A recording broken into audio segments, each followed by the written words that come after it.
പുതിയൊരു റെസിപ്പിയിലേക്ക് എല്ലാവർക്കും സ്വാഗതം. ഇന്ന് നമ്മൾ ഗ്രീൻ പീസ് കറിയാണ് ഉണ്ടാക്കുന്നത്. അതിനായിട്ട് ഞാൻ തലേ ദിവസം 1/2 ഗ്ലാസ് ഗ്രീൻ പീസ് വെള്ളത്തിൽ കുതിർക്കാനിട്ടിരുന്നു. അതിനുവേണ്ട ചേരുവകൾ സവാള, പച്ചമുളക്, വെളുത്തുള്ളി ആണ് കേട്ടോ.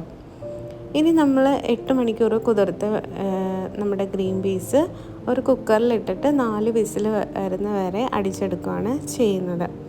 അതിലേക്ക് ഞാൻ സവോള ഇവിടെ ഒരു സവോളയാണ് ചേർത്ത് കൊടുക്കുന്നത്.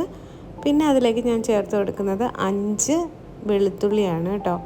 പിന്നെ ആവശ്യത്തിന് വെള്ളം ഗ്രീൻ പീസ് മുങ്ങി കിടക്കുന്ന വിധത്തിലാണ് ചേർത്ത് കൊടുക്കുന്നത്. ഇനി 4 വിസിൽ ഗ്രീൻ പീസ് നല്ല രീതിയിൽ വെന്തതിന് ശേഷം നമ്മൾ വേറൊരു പാനിൽ പാൻ നന്നായി ചൂടായതിന് ശേഷം അതിലേക്ക് കോക്കനട്ട് ഓയിൽ ചേർത്ത് കൊടുക്കുകയാണ് ചെയ്യുന്നത്.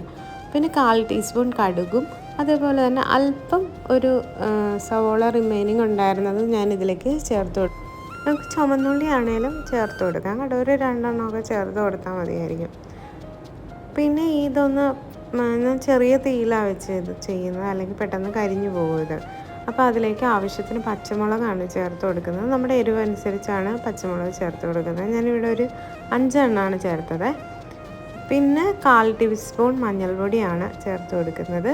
പിന്നെ ഒരു ടീസ്പൂൺ ഗരം മസാലയാണ്, നമ്മുടെ വീട്ടിൽ തന്നെ പൊടിച്ചെടുത്ത ഗരം മസാലയാണ് നമ്മൾ ഇതിൽ ചേർത്ത് കൊടുക്കുന്നത്.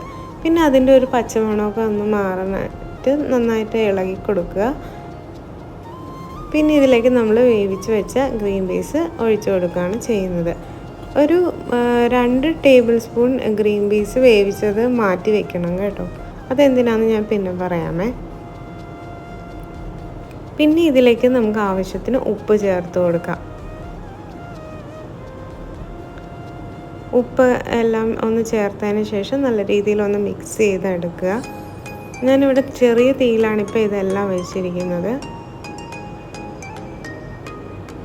പിന്നെ ഞാൻ നേരത്തെ 2 ടീസ്പൂൺ മാറ്റി വയ്ക്കാൻ പറഞ്ഞില്ലായിരുന്നോ വേവിച്ച ഗ്രീൻ പീസ്, അതൊന്ന് അടിച്ചെടുത്ത് ഒഴിക്കുകയാണ് ചെയ്യുന്നത്. കാരണം കറിക്ക് നല്ലൊരു കൊഴുപ്പ് കിട്ടുന്നതിന് വേണ്ടിയാണ് ഇങ്ങനെ ചെയ്യുന്നത്.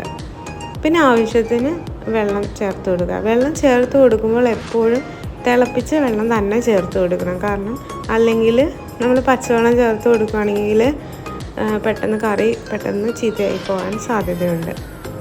പിന്നെ അതൊക്കെ ഒന്ന് നല്ല രീതിയിൽ മിക്സ് ചെയ്തതിന് ശേഷം നമ്മളിതിലേക്ക് കറി ഒന്ന് പയ്യെ തിളച്ച് വരുമ്പോൾ ഞാൻ അതിലേക്ക് നെയ്യാണ് ചേർത്ത് കൊടുക്കുന്നത്. നെയ്യ് ഓപ്ഷനിലാണ്, ഇഷ്ടമുണ്ടെങ്കിൽ ചേർത്താൽ മതി കേട്ടോ.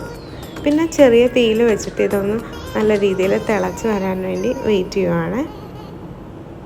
നമുക്ക് ഈ കറി എല്ലാ ത്തിൻ്റെയും കൂടെ നമുക്ക് പറ്റും. അപ്പത്തിൻ്റെ കൂടെ ആണെങ്കിലും, ഇടിയപ്പത്തിൻ്റെ കൂടെ ആണെങ്കിലും, പുട്ടിൻ്റെ കൂടെ ആണെങ്കിലും, ചപ്പാത്തിയുടെ കൂടെ ആണെങ്കിലും ഒക്കെ പറ്റുന്ന ഒരു സിമ്പിളായിട്ടുള്ള ഒരു റെസിപ്പിയാണിത്. എന്നാൽ നല്ല ടേസ്റ്റാണ് കഴിക്കാൻ. ചോറിൻ്റെ കൂടെ ആണെങ്കിലും നമുക്ക് ഒരു ഒഴിച്ചുകറി ഇല്ലാത്ത ദിവസം ഇതൊരു സൈഡായിട്ട് കഴിക്കാവുന്നതാണ്. അപ്പോൾ പുതിയ വീഡിയോയുമായി വീണ്ടും കാണാം. Thank you for watching.